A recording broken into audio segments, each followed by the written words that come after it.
Ketika Biden menerbitkan stimulus keuangan Amerika di tahun 2021 ini dengan nilai 1,9 triliun dolar atau 1.900 billion dolar atau senilai 1,5 GDP nasional Indonesia yang 1.100 billion atau senilai 27.000 triliun rupiah, maka kaum MMT mengatakan, nah tuh cetak duit deh tuh Amerika. Stimulus ini harusnya menohok perut semua guru besar ekonomi dan semua yang mengatakan bahwa MMT-nya bosman yang digadang-gadang itu printing money adalah bakal membuat inflasi. Tuh 27.000 triliun rupiah digerojokin di sektor ekonomi Amerika yang akan membuat Amerika tahun ini akan tumbuh 7% ekonominya di atas Tiongkok yang 6% perkiraannya. Inflasi Amerika paling top 2%. Ayo kaum new mind menantang kaum old mind yang mengatakan Amerika bakal inflasi ratusan persen. Ayo mana analisanya? Atau ikut MMT aja bagaimana? Buang deh tuh ilmu lama. Ini zaman digital, semua bisa dikendalikan dan terdata.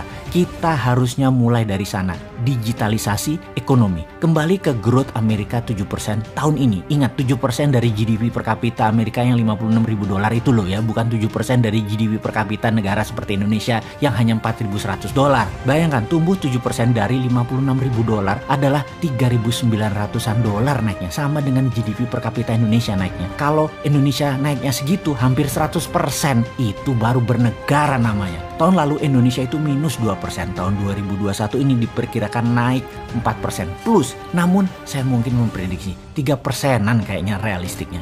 3% naik minus 2% tahun lalu, ya baru naik 1%. Selama 7 tahun kabinet kita saat ini GDP per kapita hanya tumbuh 20%.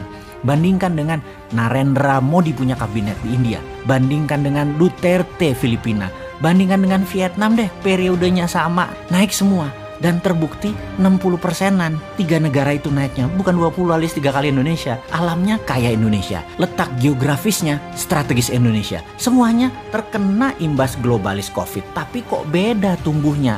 Ada apa dengan pertumbuhan ekonomi Indonesia?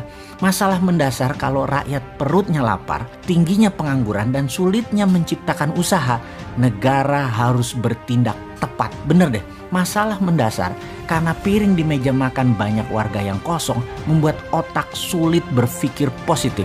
Yuk sekarang kita cek bersama-sama. Bagaimana dengan makanan di piring masyarakat saat ini dibandingkan tahun lalu, dibandingkan 2 tahun yang lalu.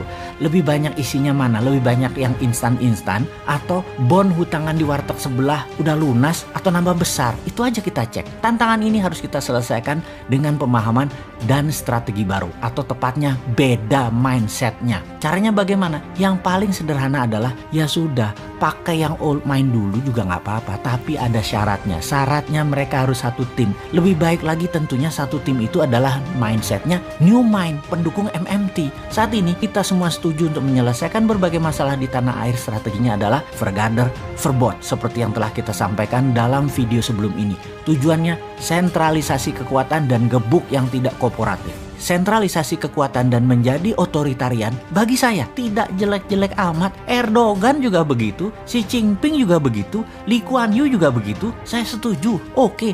Namun perlu diingat, apapun bentuk cara kelola negaranya, maka harus didukung dengan putra-putri terbaik yang menjalankan tugasnya. Kalau mengukur KPI, prestasi indeks yang dipakai di pejabatnya, maka semua pasti berjalan baik. Seperti Singapura deh misalnya. Kalau sebaliknya, sudah sentralisasi, otoritarian yang dipakai orang yang manut dan dekat saja dengan indeks prestasi rendah, tapi tetap dipertahankan. Ini berbahaya kalau bernegara kayak gini. Bubrah semua. Harus berani memakai mereka yang punya ide dan prestasi cemerlang. Banyak saudara sebangsa yang cemerlang otaknya dan prestasinya. Pakai mereka itu yang saat ini menjadi pejabat atau menteri pemain utama Liga Menteri Kabinet Urusan Ekonomi. Sudah masanya lengser 100%. Saya teringat pelatih sepak bola favorit saya, Sir Alex Ferguson. Dulu dia adalah coachnya Manchester United. Main bola itu 90 menit. Dia pasti menilai siapa yang bagus selama pertandingan dan siapa yang akan dipertahankan full main 90 menit. Di menit 60 ini kunci suksesnya dia. Kaki-kaki pemain siapapun dan di kelas apapun pasti di menit 60 mulai letih. Disinilah Alex Ferguson selalu mengganti pemain. Bisa 2 orang, bisa 3 orang. Dalam kurun waktu sisa 30 menit terakhir, strategi inilah penentu kemenangan pertandingan. Selalu Orang yang dimasukkan tersebut kunci yang membuat menangnya pertandingan. Yang diganti bukan yang lemah, tetapi yang diganti yang berpengaruh. Jadi, menurut pendapat pribadi Sontoloyo, yang diganti di kabinet kali ini adalah mereka yang masuk dalam bidang ekonomi. Itu sepaket total, ganti baru, ada 6 posisi dan ganti satu tim yang memang memiliki satu irama. 6-6-nya pemain baru, fresh leg, new mind. Jangan ganti ke 6 posisi tersebut dengan tim baru tapi baru kenal pada saat menjabat.